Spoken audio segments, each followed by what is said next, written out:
وبرکاتہ۔ الحمدللہ رب العالمین والصلاة والسلام علی سید الانبیاء والمرسلین وعلی آلہ الطیبین الطاہرین واصحابہ الاکرمین الافضلین وعلی من والاہم وتبعہم وسار علی نہجہم واستنى بسنتهم إلى يوم الدين، أما بعد فقد قال الله تبارك وتعالى في شان عظمة حبيبه الكريم: أعوذ بالله من الشيطان الرجيم، بسم الله الرحمن الرحيم، إن الله وملائكته يصلون على النبي يا أيها الذين آمنوا صلوا عليه وسلموا تسليما، اللهم صل على سيدنا مولانا محمد وعلى آل سيدنا مولانا محمد وبارک وسلم صلاۃ و سلام علیک یا سیدی یا حبیبی یا رسول اللہ صلی اللہ تعالی علیہ وسلم۔ معزز حاضرین محترم سامعین کرام، آئیے درس فقہ کے آغاز سے قبل ہم اور آپ مل کر انتہائی عقیدت و محبت کے ساتھ حضور آقائے نامدار سرور کون مکہ سارے عالمین کے مختار، مدینے کے تاجدار، مکے کے سردار، سید الابرار جناب احمد مصطفیٰ محمد مصطفیٰ صلی اللہ تعالی علیہ وسلم کی بارگاہ میں ایک مرتبہ محبت و عقیدت کے ساتھ بآواز بلند درود و سلام کا نذرانہ پیش کر لیں۔ اللہم صلی علی سیدنا مولانا محمد وعلی آل سیدنا مولانا محمد وبارک وسلم صلاۃ و سلام علیک یا سیدی یا حبیبی یا رسول اللہ صلی اللہ تعالی علیہ وسلم۔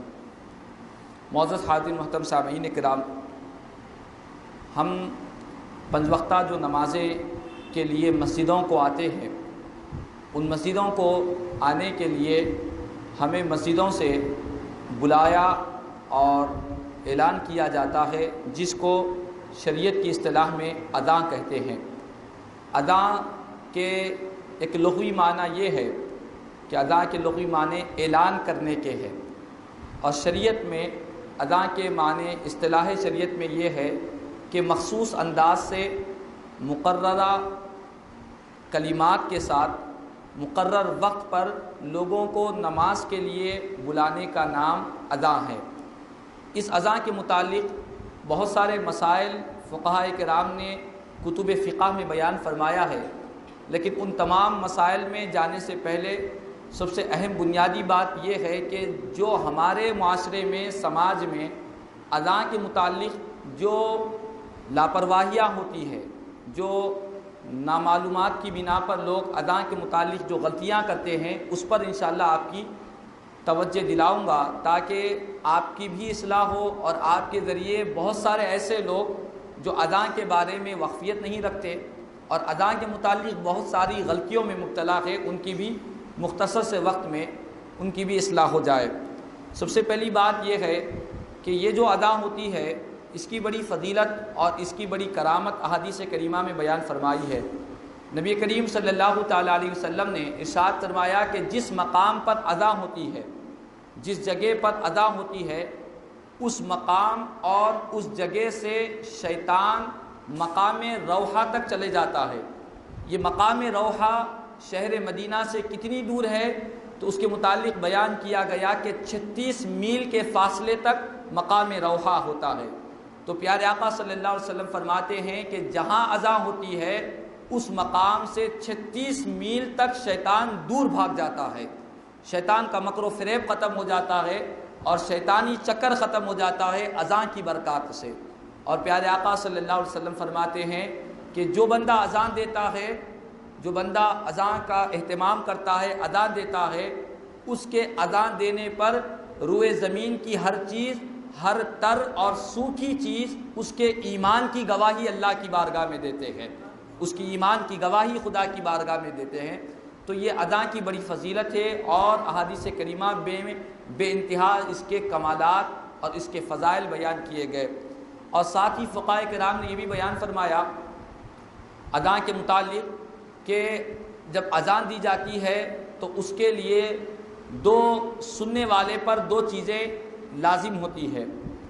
دو طرح کا اذان کا جواب ہوتا ہے، ایک اذان کا جواب قولی ہوتا ہے اور ایک فعلی ہوتا ہے، یعنی زبان سے ایک اذان کا جواب ہوتا ہے اور ایک عمل سے، فعل سے اذان کا جواب ہوتا ہے۔ قولی اذان کا جواب یہ ہے کہ جب کوئی مؤذن اذان دے تو اس کی اذان کا جواب اس طرح دے کہ جو وہ کلمات اذان میں بیان کیے جاتے ہیں انہی کلمات کا اعادہ کیا جائے، انہی کلمات کو ہم بھی پڑھیں، سوائے حی علی الصلاۃ اور حی علی الفلاح۔ جب حی علی الصلاۃ اور حی علی الفلاح کہا جائے تو اس وقت یہ فقہاء کرام نے بیان کیا احادیث کریمہ کی روشنی میں، اس وقت پڑھے لا حول ولا قوۃ الا باللہ، لا حول ولا قوۃ الا باللہ۔ یہ اذان کے جواب کے متعلق فقہاء کرام نے بیان کیا۔ تو اذان کا یہ جو جواب ہے یہ قولی جواب ہے، زبان سے اذان کا جواب دینا ہے، تو ہر ایک کو دینا ہے، چاہے وہ مرد ہو یا عورتیں ہوں، ہر ایک کو اذان کا جواب دینا چاہیے۔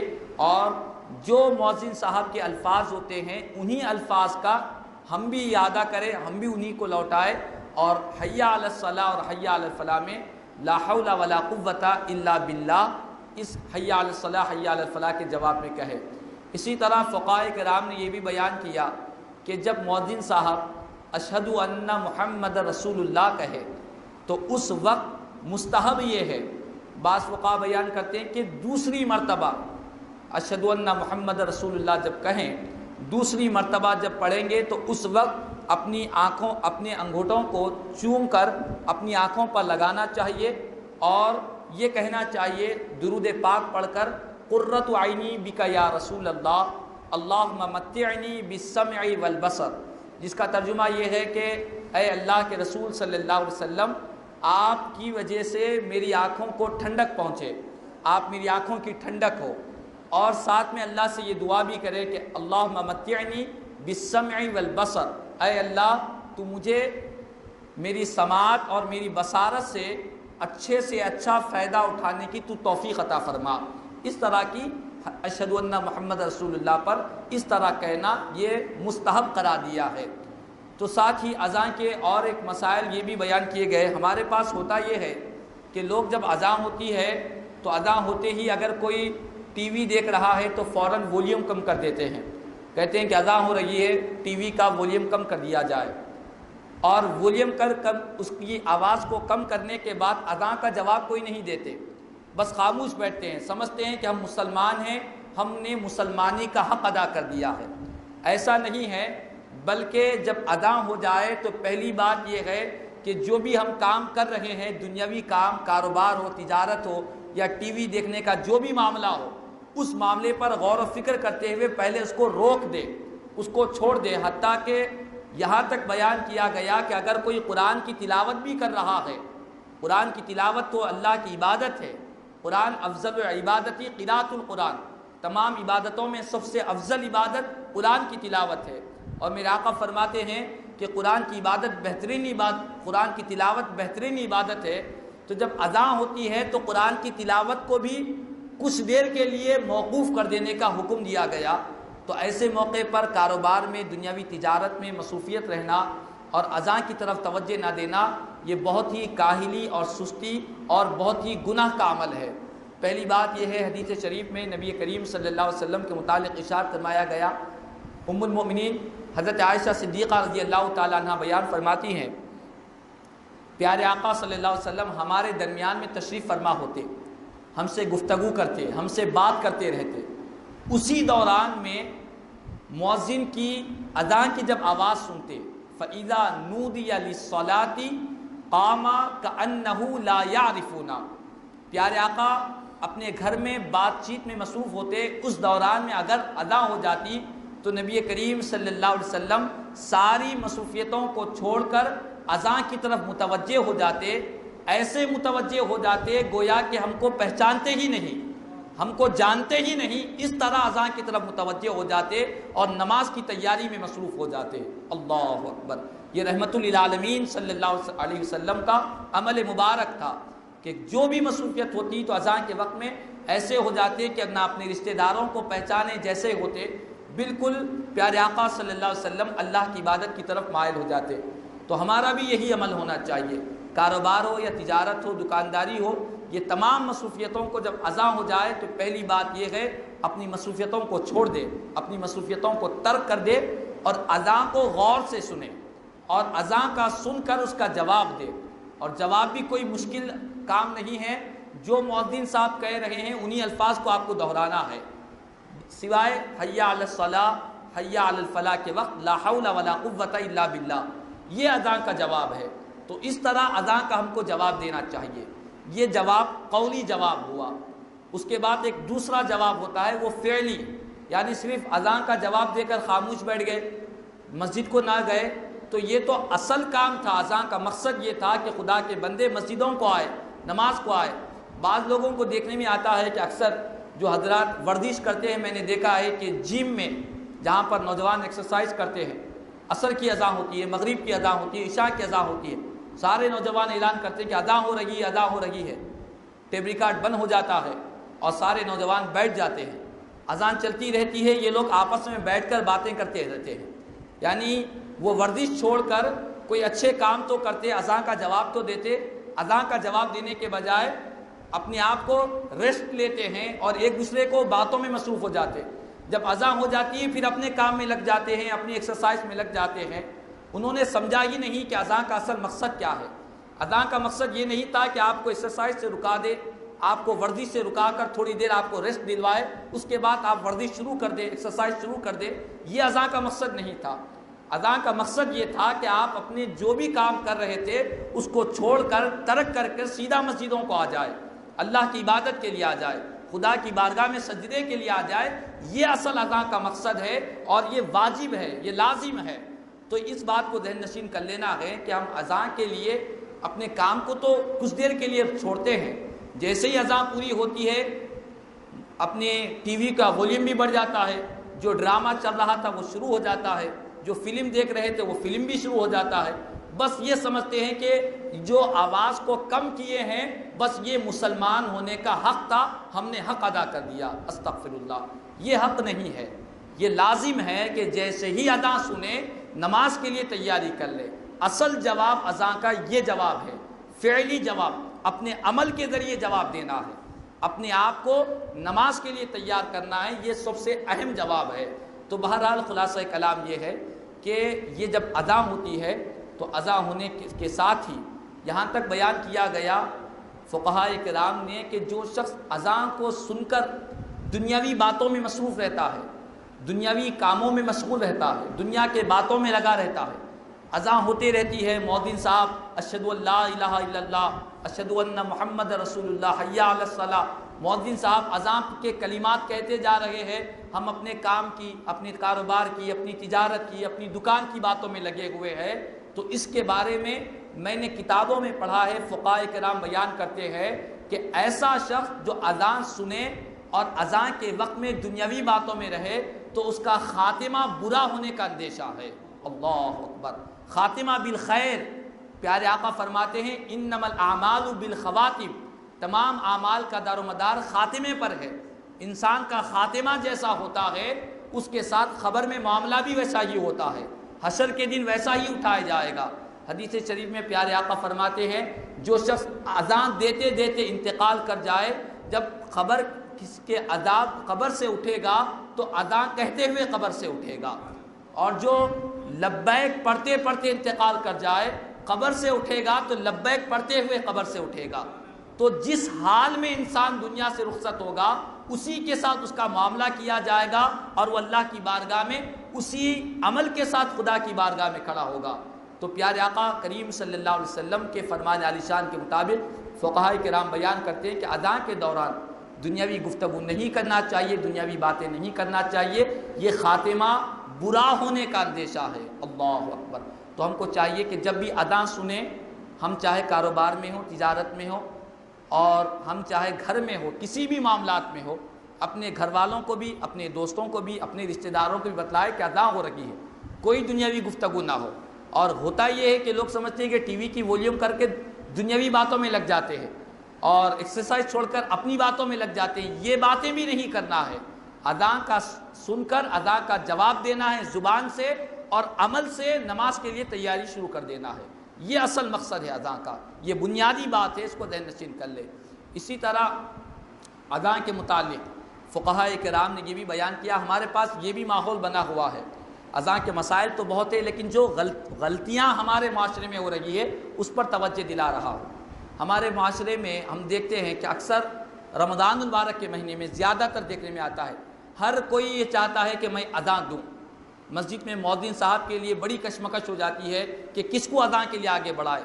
ایک بھی چاہتا ہے میں بھی دوں، فلاں مصلی بھی چاہتا ہے میں بھی دوں، صدر صاحب کی خواہش ہے میں بھی دوں، معتمد صاحب بھی چاہتے ہیں میں بھی دوں، ہر ایک کی خواہش ہوتی ہے کہ میں اذان دوں.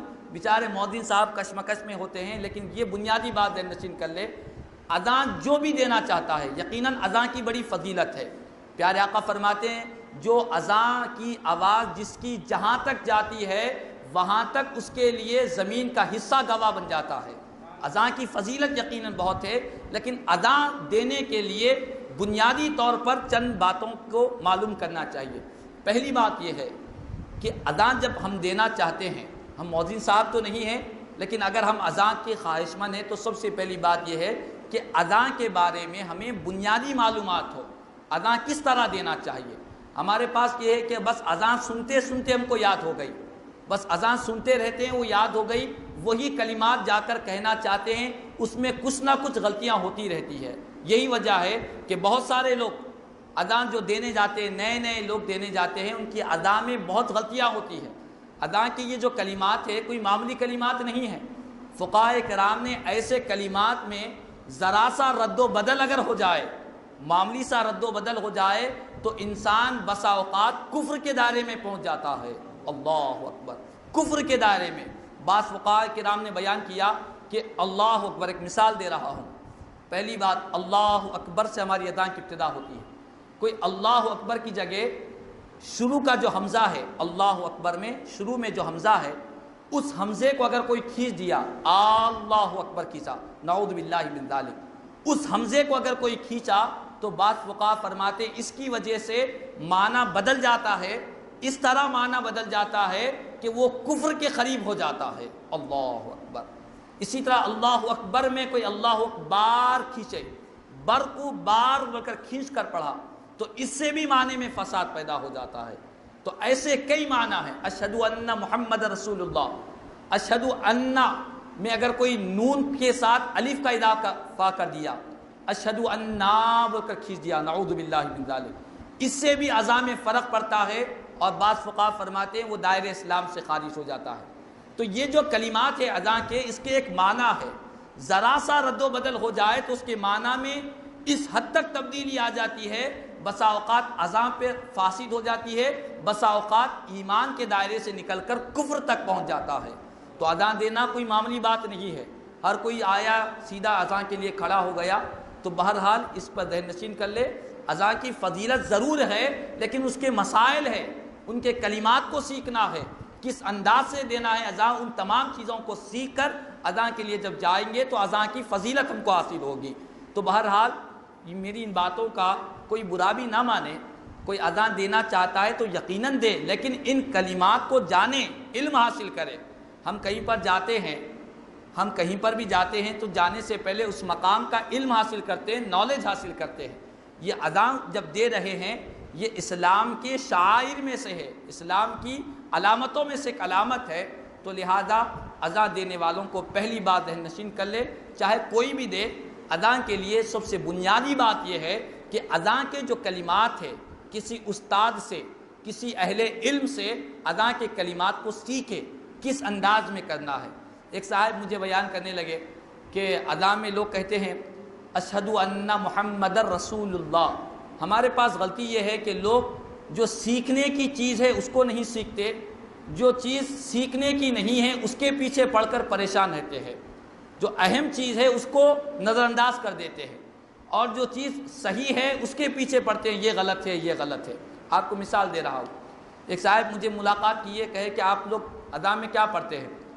اشہد ان محمد رسول اللہ ہے یا رسول اللہ ہے؟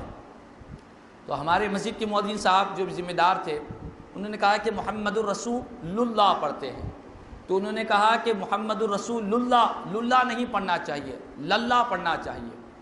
للہ کیوں نہیں پڑھنا چاہیے؟ تو ہم کہتے ہیں کہ للہ کیا اللہ نعوذ باللہ لنگڑا للہ ہے؟ نعوذ باللہ من ذالک. دیکھیے آپ، عربی کے کلمات ہے، رسول کے لام کو جو آخر کا لفظ ہے، آخر کا حرف ہے رسول، اور اللہ کا ابتدائی الف کے بعد لام ہے، دو لاموں کو ملانے سے للہ ہو رہا ہے. تو ان دونوں چیزوں کو ملا کر انہوں اردو کا لنگڑا للہ کو خیال میں کر دیے اور کہہ رہے ہیں کہ للہ نہیں کہنا چاہیے، اشہدو ان محمد رسول اللہ کہنا چاہیے، جبکہ یہ سراسر خلاف میں ہے۔ قرآن میں اللہ نے بیان فرمایا 26ویں پارے میں ہے محمد الرسول اللہ، محمد صلی اللہ علیہ وسلم اللہ کے رسول ہے۔ تو کلمات جو ادا کے ہیں اس کو اپنی عقل سے اپنے خیال سے نہیں سمجھنا ہے، جو قرآن اور حدیث میں ذکر کیے گئے انہی کلمات کو ہم کو سیکھنا ہے۔ یہ عربی سے اگر ہم اردو میں اگر اس کو لیں گے تو بہت ساری چیزوں میں ہم کو گڑبڑی محسوس ہوگی۔ جو چیز عربی ہے اس کو عربی میں رکھیں، جو اردو ہے اس کو اردو میں رکھیں۔ عربی کو اردو سے ملائیں گے تو بسا اوقات مشہور مقولہ ہے کہ ایک زبان دوسری زبان کی گالی ہوتی ہے۔ ایک زبان میں ایک کلمات ادب کے لیے استعمال کیا جاتا ہے، وہی کلمات دوسری زبان میں دیکھا جائے تو گالی کے لیے استعمال کیا جاتا ہے۔ تو جو جس زبان میں ہے اس کو اسی زبان سے سمجھنے کی ضرورت ہے۔ تو بہرحال یہ جو چیز ہے اس کے پیچھے لوگ پڑے ہوتے ہیں، اور بہت سارے لوگوں کو مجھ سے ملاقات ہوتی ہے، اذان دیتے ہیں اشہدو ان محمد رسول اللہ کہہ کر، للہ نہیں، اشہدو ان محمد رسول اللہ، محمد رسول اللہ۔ یہ عربی زبان کے قواعد ہے، اس کو سیکھنا پڑتا ہے۔ جو لوگ گرامر سے واقف نہیں ہے اس طرح کی باتیں ہوتی ہے۔ تو بہرحال جو بھی شریعت کے مسائل ہے، جو بھی اسلام کے مسائل ہے، اس میں اپنی عقل کو اپنی خیاس کو داخل نہ کرے، عقل کے گھوڑے نہ دوڑائے۔ جو قرآن میں ہے وہی ہمارے لیے لازم ہے، جو حدیث رسول میں ہے وہی ہمارے لیے لازم ہے۔ تو بہرحال اس کو ذہن نشین کر لے کہ اذان کے لیے جو اذان دینا چاہتے ہیں، پہلی بنیادی بات یہ ہے کہ اذان کے جو کلمات ہیں ان کلمات کو سیکھیں، کسی اہل علم سے رجوع ہو اور کسی کتاب میں پڑھے، اس طریقے سے اذان دے۔ اذان کے لیے ضروری نہیں ہے کہ آپ بہت اچھی لہن میں اذان دیں، یہ ضروری نہیں۔ اہم چیز کیا ہے کہ اس کے کلمات صحیح ادا ہو، صحیح طور پر مخارج اس کے صحیح ہو، یہ بہت اہم چیز ہے ادا۔ اور اسی طرح دوسری بات یہ ہے کہ جب اذان دینے جائیں تو پہلے مؤذن صاحب سے اجازت لیں، یہ بھی اہم چیز ہے۔ مؤذن صاحب اگر ناراض ہے ان کی اجازت کے بغیر دینا، علماء نے فقہاء نے اس سے منع فرمایا ہے۔ جو صاحب جس کام کے لیے ذمہ دار ہے پہلے ان سے اجازت طلب کرے، انہوں اجازت دیں تو ادا دیں۔ ہمارے پاس ہوتا یہ کہ اذان مؤذن صاحب دیتے ہیں، ادھر اقامت دوسرے صاحب کھڑے ہو جاتے ہیں، اقامت دوسرے صاحب دے رہے ہیں۔ تو پہلی بات یہ ہے کہ مؤذن صاحب سے اجازت لینا ضروری ہے، اور بالخصوص اگر مؤذن صاحب، فقہاء کرام نے بیان کیا کتابوں میں، اگر مؤذن صاحب کسی کی اذان سے ناراض ہے، کوئی اقامت دے رہا ہے، مؤذن صاحب اجازت نہیں دیے، ناراض ہے، تو ایسا کرنا تو بڑی کراہت میں جاتا ہے، بہت ہی ناپسندیدہ عمل ہے۔ تو بہرحال یہ اذان کے بارے میں ہمارے پاس بہت ساری غلط فہمیاں پائی جاتی ہے۔ تو یہ بنیادی باتیں ہیں جو آج کے معاشرے میں جو اکثریت کے ساتھ غلطیاں پائی جاتی ہیں، اس کو ہمیں اصلاح کرنا چاہیے اذان کے متعلق۔ اور اذان اور اقامت کے درمیان حدیث شریف میں نبی کریم صلی اللہ علیہ وسلم فرماتے ہیں کہ جو بندہ اذان کی آواز سن کر مسجد میں آ جائے اور آ کر اذان اور اقامت کے درمیان میں بیٹھا رہا، سنتیں پڑھا اور کچھ دعا کیا، تو پیارے آقا فرماتے ہیں اذان اور اقامت کے درمیان جو دعا مانگی جاتی ہے وہ دعا رد نہیں کی جاتی ہے، اللہ تعالیٰ اس دعا کو ضرور قبول فرماتے۔ تو بہرحال اذان کے فوراً بعد ہمارے پاس ہوتا ہے کہ ابھی تو اذان ہوئی، اذان کے ساتھ مسجد میں جانے کی تیاری نہیں، ابھی تو اذان ہوئی۔ جیسے ہی اقامت کا وقت قریب آتا ہے، جب ہمارے اندر پھرتی آتی ہے، جلدی جلدی وضو کرتے ہیں، وضو میں ہماری کونیاں کھلی ہوئی سوکھی رہتی ہے، تیزی سے دوڑتے ہوئے بھاگتے ہوئے امام صاحب رکعت میں پریشان ہوتے ہیں دوڑنے کی آوازوں سے، اس طرح آ کر مسجد میں نماز میں ملتے ہیں۔ ایسا بے وقاری کے ساتھ خدا کے دربار میں نہیں جانا ہے۔ اللہ کی بارگاہ سے جب بلاوا آ جائے، پیارے آقا کی سنت کریمہ ہے، اذان کی آواز سنتے ہی پیارے آقا ایسے متوجہ ہوتے، ام المؤمنین حضرت عائشہ صدیقہ رضی اللہ تعالیٰ عنہ فرماتی ہیں گویا کہ سرکار مدینہ صلی اللہ علیہ وسلم ہم کو پہچانتے ہی نہیں ہو، اس انداز میں کھڑے ہو جاتے۔ تو بہرحال اذان کے متعلق ذہن نشین کر لے کہ اذان جب سنے تو اذان کا جواب دے، اور اذان کے اختتام پر درود پاک پڑھ کر اذان کی جو دعا ہے وہ دعا کو یاد کر لے اور دعا پڑھے، انشاءاللہ تبارک و تعالی اذان کی جو برکات ہے وہ ضرور ملے گی۔ اور یہ بھی فقہاء کرام نے بیان کیا کہ اذان کی فضیلت اتنی ہے کہ اگر کوئی شخص غمزدہ ہے، غم ہے، رنجیدہ ہے، اس کے دل کے اندر غم بھرا ہوا ہے، رنجیدہ ہے، تکلیف میں مبتلا ہے، دل سے غم نہیں جا رہا ہے، تو اس کے سامنے بیان کیا گیا ایسے شخص کے سامنے اذان دو، اذان کی برکت سے اس کے دل کا رنج ختم ہو جائے گا، دل کو ٹھنڈک پہنچ جائے گی، اذان کے کلمات میں یہ برکت ہے۔